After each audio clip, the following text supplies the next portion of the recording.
미국의 통화 긴축으로 금융시장이 요동치고 또 레고랜드 사태로 자금, 신용 경색까지 겹치면서 금융불안지수가 위기 단계까지 치솟은 것으로 드러났습니다. 대출자들을 옥죄던 대출금리가 19개월여 만에 상승세를 멈췄습니다. 금융당국의 압박이 작용했다는 분석이 나옵니다. 현대자동차가 미국 시장 진출 36년 만에 1,500만 대를 판매하는 대기록을 세웠습니다. 친환경차 라인업을 확대하며 시장 공략에 속도를 낸다는 계획입니다. 보이스피싱 수법이 갈수록 진화하면서 젊은 층까지 피해가 확산되는 모습입니다.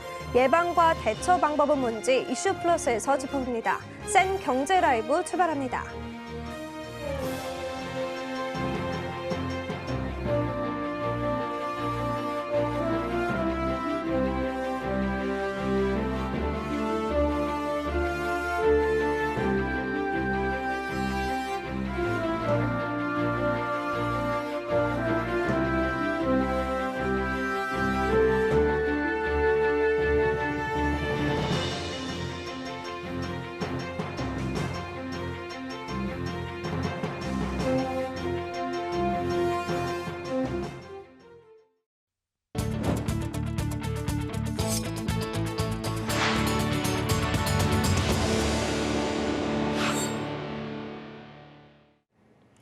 시청자 여러분 안녕하십니까? 센 경제 라이브 최민정입니다. 단기 자금 시장의 유동성 경색으로 금융불안 지수가 위기 단계를 넘어선 것으로 나타났습니다. 한국은행이 오늘 발표한 금융안정 보고서에 따르면 금융 안정에 영향을 미치는 실물, 금융 지표를 바탕으로 산출된 금융불안 지수는 10월과 11월 각각 23.6, 23으로 위기 임계치인 22를 넘어섰습니다. 글로벌 금융시장의 변동성이 확대된 가운데 레고랜드 부도 사태 등으로 자금, 신용 경색까지 겹친 영향이란 분석입니다. 또 3분기 말 명목 국내 총생산 대비 민간 신용 비율은 223.7%로 전분기보다 1.4%포인트 상승해 역대 최고치를 찍었습니다.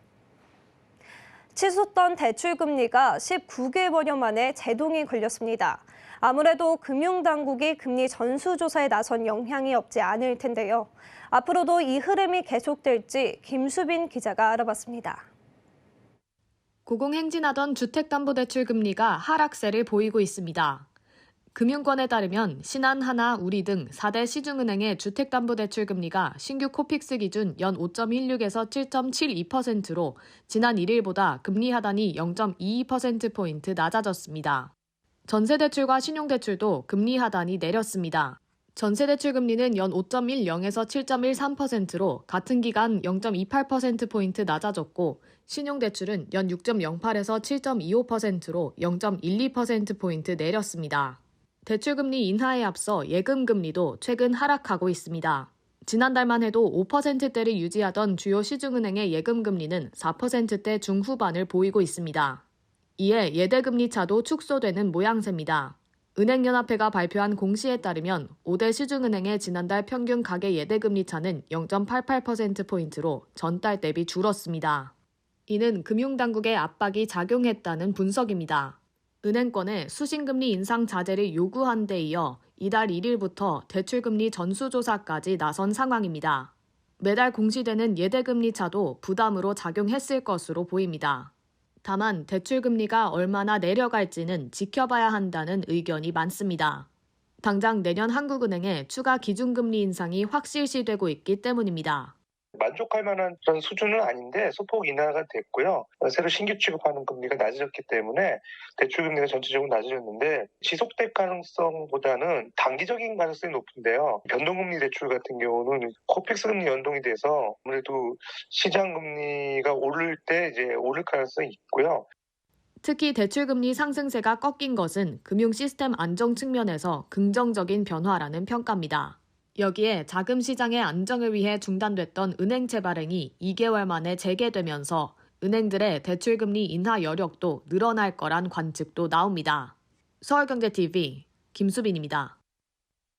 SH수협은행이 임원 인사와 조직 개편을 단행했습니다. 수협은행은 오늘 윤희춘 IT그룹 부행장, 박양수 리스크관리그룹 부행장, 김문수 준법감시인, 문기성 투자금융본부장을 신규 선임했습니다.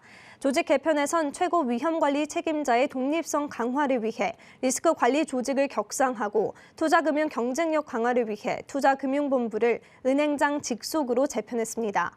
이와 함께 4개 광역본부 체계를 19개의 금융본부 체계로 개편해 영업정 경영관리 효율성 및 유연성을 제고하기로 했습니다.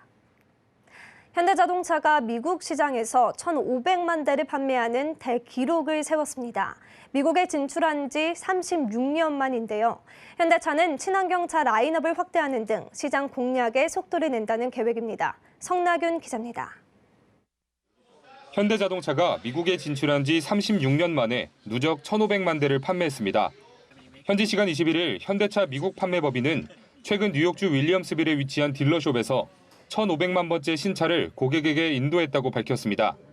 현대차가 지난 1986년 소형 세단 엑셀을 미국 시장에 선보인 지 36년 만입니다. 미국 시장에서 가장 사랑받은 모델은 올 12월까지 353만 대가 팔린 아반떼입니다. 다음으로는 소나타와 산타페, 엑센트, 투싼이 뒤를 이었습니다. 현대차는 이에 멈추지 않고 전기차, 하이브리드 차와 같은 친환경차 시장을 선점하기 위해서 힘을 쏟고 있습니다. 지난해 12월 현지 판매를 시작한 아이오닉5는 올 들어서만 2만 대 넘게 판매됐고 코나 일렉트릭 역시 올 들어서만 9천 대 가까이 팔리는 호실적을 기록했습니다. 현대차는 친환경차 라인업을 확대해 미국 시장에서 전동화 전환에 효과적으로 대응한다는 계획입니다. 글로벌 메이커들의 경쟁이 치열한 미국 시장에서 의미 있는 성과를 달성하게 됐습니다. 향후 경쟁력 있는 신차 출시, 전기차 라인업 확대 등을 통해 미국 시장에서 성장세를 이어나가겠습니다. 업계에선 판매 라인업이 다양해지고 수익성이 개선되면서 우리 자동차 산업의 수출 역량도 높아졌다는 평가가 나옵니다. 서울경제TV 성나균입니다.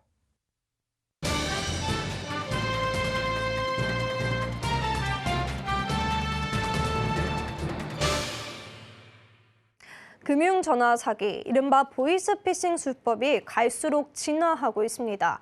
과거 단순 전화 사기를 넘어 이제는 개인정보를 탈취해 피해자 명의로 비대면 대출을 받는 등 전반적인 금융사기로 진흥화되는 모습인데요. 피해 사례에는 젊은 층도 예외가 없던 만큼 예방과 대처 방안을 미리 아는 게 중요해졌습니다. 자세한 내용 김미연 기자와 짚어봅니다. 네, 김 기자, 보이스피싱이 사회적 문제가 된 지 꽤 오래 지났습니다. 그런데도 문제는 여전히 심각한데요. 현황 어떻습니까? 네, 금융감독원에 따르면 올해 상반기 기준 보이스피싱 피해 금액은 655억 원, 피해 건수는 15,000여 건에 달합니다. 피해 금액만 따지면 최근 줄어드는 모습이긴 합니다만 오히려 피해 건수는 늘었습니다. 1인당 피해액이 커졌다는 건데요. 지난해 기준 보이스피싱 한 건당 피해액은 2,500만 원에 달합니다. 다만 여기에서 보이스피싱은 사기로 돈을 이체 송금하는 계좌 이체형 피해만 집계한 것으로 직접 만나서 돈을 주는 대면 편취형은 통신법에 따라 제외됐습니다. 최근 이런 대면 편취형이 크게 늘고 있는 만큼 이를 포함하면 총 피해 규모는 더 클 것으로 추정됩니다. 네, 사실 보이스피싱 하면 사기범이 전화를 걸어 돈을 요구하는 게 먼저 떠오르는데요. 요즘에는 그 수법도 점점 다양해지고 있다면서요.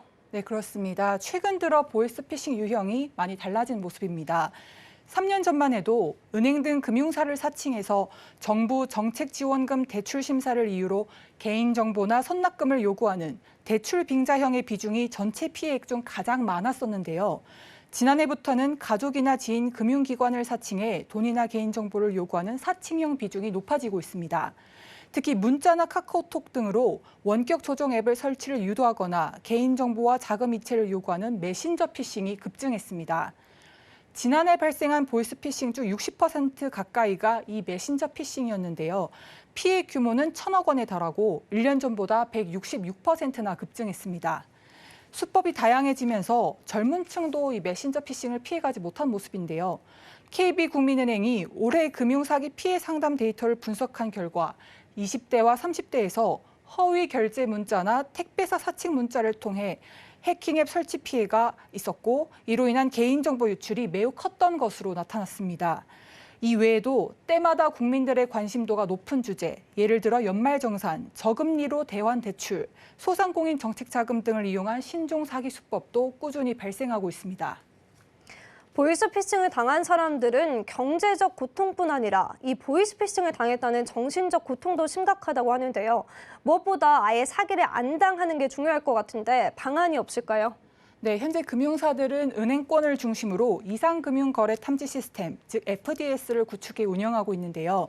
FDS란 전자금융거래 접속 정보와 거래 내역 등을 종합적으로 분석해 보이스피싱 사기 위험 신호가 감지되면 거래를 차단하는 시스템입니다.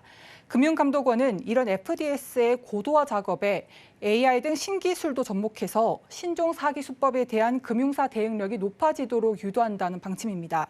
실제로 최근 신한은행은 인공지능 기술을 접목해 운영하는 이상행동 탐지 ATM을 전체 영업점으로 확대 시행하기도 했고, KB국민은행도 AI 보이스피싱 모니터링 시스템을 최근 고도화했습니다. 은행연합회 차원으로도 대응에 나섰는데요. 은행연합회는 최근 통신사와 협력해 T전화, 후후를 사용하는 고객은 전화 수신 시 실제 은행이 맞는지 간편하게 확인할 수 있도록 추진하겠다고 밝혔습니다. 네, 금융 소비자들도 스스로 무엇을 조심해야 할까요?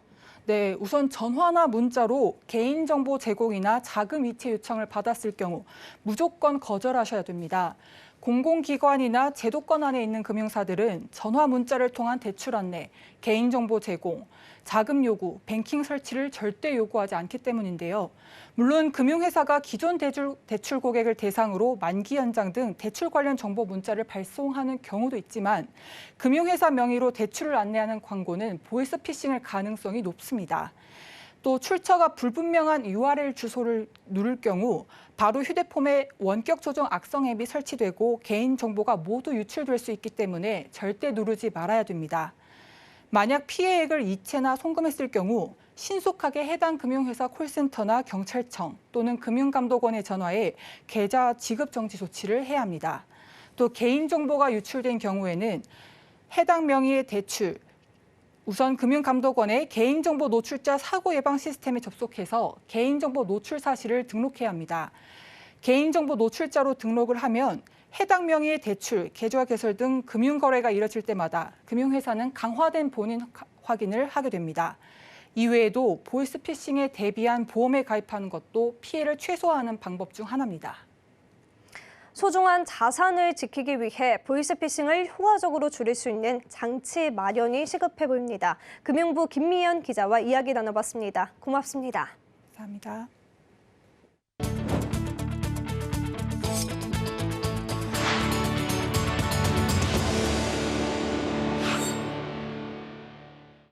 올해 상장한 기업들 중 60%가 공모가를 하회하는 등 증시 침체에 새내기주들도 길을 펴지 못하는 모습입니다. 하지만 얼어붙은 투심 속에서도 오늘 상장한 바이오노트는 상승 마감에 성공했는데요. 앵커 리포트입니다. 부진한 증시 흐름이 지속되며 올해 상장한 새내기주가 휘청이고 있습니다. 올해 코스피, 코스닥 시장에 입성한 기업은 총 70개로 이 중 공구음원, 성일하이텍 등 26개 기업을 빼고는 공모가를 하회하고 있습니다. 특히 나레나노텍, VC, 레이저셀 등의 주가는 공모가 대비 50% 넘게 빠졌습니다. 이 가운데 올해 IPO 시장 마지막 주자로 나선 바이오노트가 코스피 상장 첫날 강세를 보였습니다. 바이오노트는 공모가 대비 10.89% 상승한 9,980원의 시초가를 형성한 뒤 6.71% 오른 1,650원에 장을 마쳤습니다. 앞서 바이오노트는 예상보다 저조한 기관 수요 예측 결과에 몸값을 반값으로 조정한 바 있습니다. 다만 증권가에선 IPO 한파가 내년에도 이어질 것이란 전망입니다. 일단은 경기 침체가 상반기까지 이어질 것 같고 기업 실적도 부진하고 또 투자자들도 기준금리 인상으로 자금이 넉넉하지 않은 상황이어서요. IPO 시장은 내년 상반기까지도 계속 부진할 가능성이 높아 보입니다. 또한 최종경 흥국증권연구원은 공모기업 수는 올해와 유사하거나 많을 것으로 예상되나 공모 규모는 올해보다 많이 하락할 것이라고 설명했습니다. 서울경제TV 최민정입니다. 내년에도 반도체 불황이 지속될 것이란 전망이 나옵니다. 이런 상황 속에서도 개인 투자자들은 삼성전자와 SK하이닉스 등 반도체주를 집중적으로 담았습니다. 오늘 한국거래소에 따르면 이달 개인은 SK하이닉스를 4,220억 원, 삼성전자는 3,904억 원을 순매수했습니다. 반면 외국인은 같은 기간 해당 두 종목을 가장 많이 판 것으로 드러났습니다. 4분기 실적 악화 전망에 두 종목 모두 7%대의 내림세를 기록했고 바닥 인식이 확산되자 저가 매수에 나선 것으로 보입니다. 증권가에선 고객사들의 보수적인 재고 관리, 계절적 비수기 영향으로 당분간 상승 모멘텀 공백기에 접어든다며 내년 상반기 투자 축소, 디램 업황 개선 신호를 기다려야 한다고 조언했습니다. 엔데믹 이후 처음 맞는 연말에 호텔 업계가 분주한 모습입니다. 객실 요금이 평소보다 두세 배 비싸졌는데도 호텔 객실 예약은 마감 행진인데요. 해외여행 비용이 팬데믹 이전보다 비싸져 국내 고급 호텔에서 휴가를 즐기는 분위기가 영향을 미친 것으로 분석됩니다. 서지은 기자입니다. 호텔 업계가 엔데믹 이후 첫 연말에 예약 마감 행진을 이어가고 있습니다.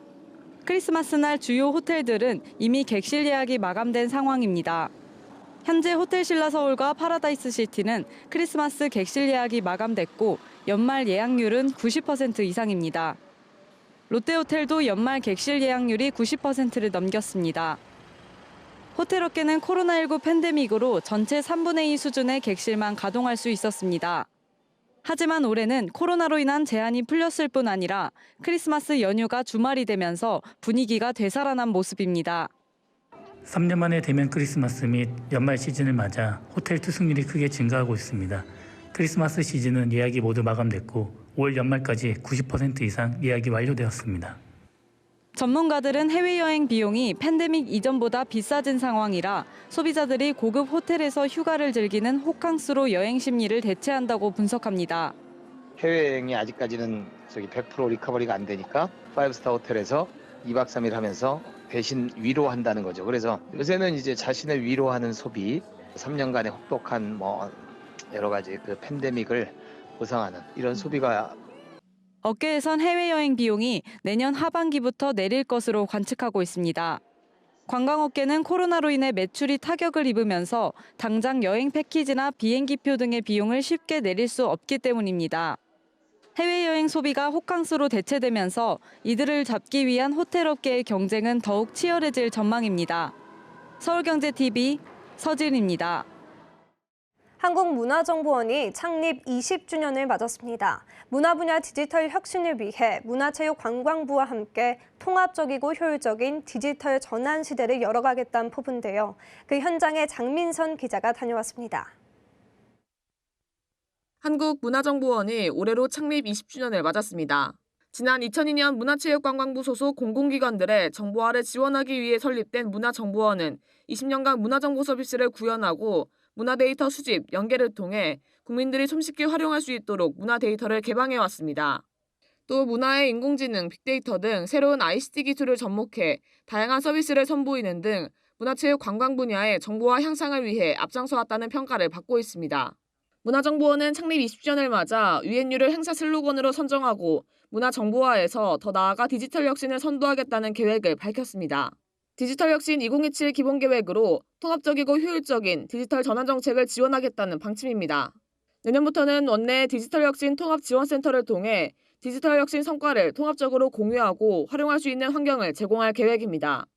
문화디지털 전환 전문기관이라는 비전을 공표하고 문화정보서비스 진흥화, 문화데이터 생태계 조성, 디지털 기반 확대라는 3대 전략 목표를 설정하고 다양한 사업도 추진하고 있습니다. 그래서 국민들을 위한 문화 정보 시스템을 만들고 정보 서비스를 구현하고 그리고 다양한 문화 데이터를 수집 연계하고 창출, 개방, 활용하는 업무까지 하면서 국민 누구나 쉽고 편하게 문화를 누릴 수 있는 업무를 수행해 왔습니다. 또 국민들을 위한 문화 정보 서비스 진흥화, 그다음에 문화 데이터 생태계 조성, 디지털 기반 확대 3대 전략 목표를 수행하는 디지털 혁신의 핵심이 되도록 하겠습니다. 문화정보원은 앞으로 디지털 혁신의 미래비전 달성을 위한 또 다른 새로움을 열어가겠다는 포부입니다. 서울경제TV 장민선입니다. 건설업계가 새해를 앞두고 새 먹거리 발굴에 분주합니다. 내년에도 부동산 침체가 이어질 것으로 예상되면서 더 이상 국내 주택 사업에만 의존할 수 없게 된 탓인데요. 부동산 경기 침체가 오히려 건설사들의 신사업 전환을 가속화하고 있는 셈입니다. 이지영 기자입니다. 내년에도 주택 사업이 암울할 것이란 전망이 나오면서 건설사들이 이를 대체할 탈출구를 모색하고 있습니다. 롯데건설은 미래 이동수단인 도심항공교통 UAM의 수직 이착륙장인 버티포트 기술 개발을 추진한다고 밝혔습니다. 기존 교통망과 UAM을 연결해 롯데그룹이 보유한 유통, 관광 인프라 시설의 주요 거점 지역에 버티포트를 구축한다는 겁니다. 롯데건설 외에도 연말 건설업계에선 주택 경기 영향권에서 벗어난 신사업 추진이 활발합니다. GS건설의 경우 신사업 부분을 미래전략 부분으로 확대 강화하면서 힘을 실었습니다. 신사업 부분을 이끌어온 오너 4세 허윤홍 사장은 미래전략 대표라는 새 보직을 맡게 됐습니다. 수처리, 모듈러 주택 사업 등 허 사장이 이끈 신사업 부분은 올해 역대 최대 매출을 거둘 것으로 전망되는 등 이미 구체적 성과를 거두기도 했습니다. IS동선은 미래 폐배터리 시장 선점에 박차를 가하고 있습니다. 지난달 경기 화성에 연간 7,000톤 처리 규모의 물량을 처리할 수 있는 폐배터리 재활용 공장 부지를 매입한 데 이어 이달 중부권 거점 지역에 폐배터리 재활용 사업 확대를 위한 대규모 부지를 확보했습니다. 포트폴리오 다각화 측면에서 신사업에 조금 더 집중하는 모습입니다. 이런 시장 분위기가 건설사들에게 신사업에서는 또 하나의 기회가 될 것으로 보입니다. 완전히 새로운 사업은 아니더라도 포트폴리오 다변화를 시도하는 곳도 있습니다. 소규모 도시정비 사업을 수주해오던 쌍용건설은 최근 부산 연천시장 시장정비 사업의 시공사로 선정되며 시장정비 사업 분야에 처음 진출했습니다. 서울경제TV 이지영입니다.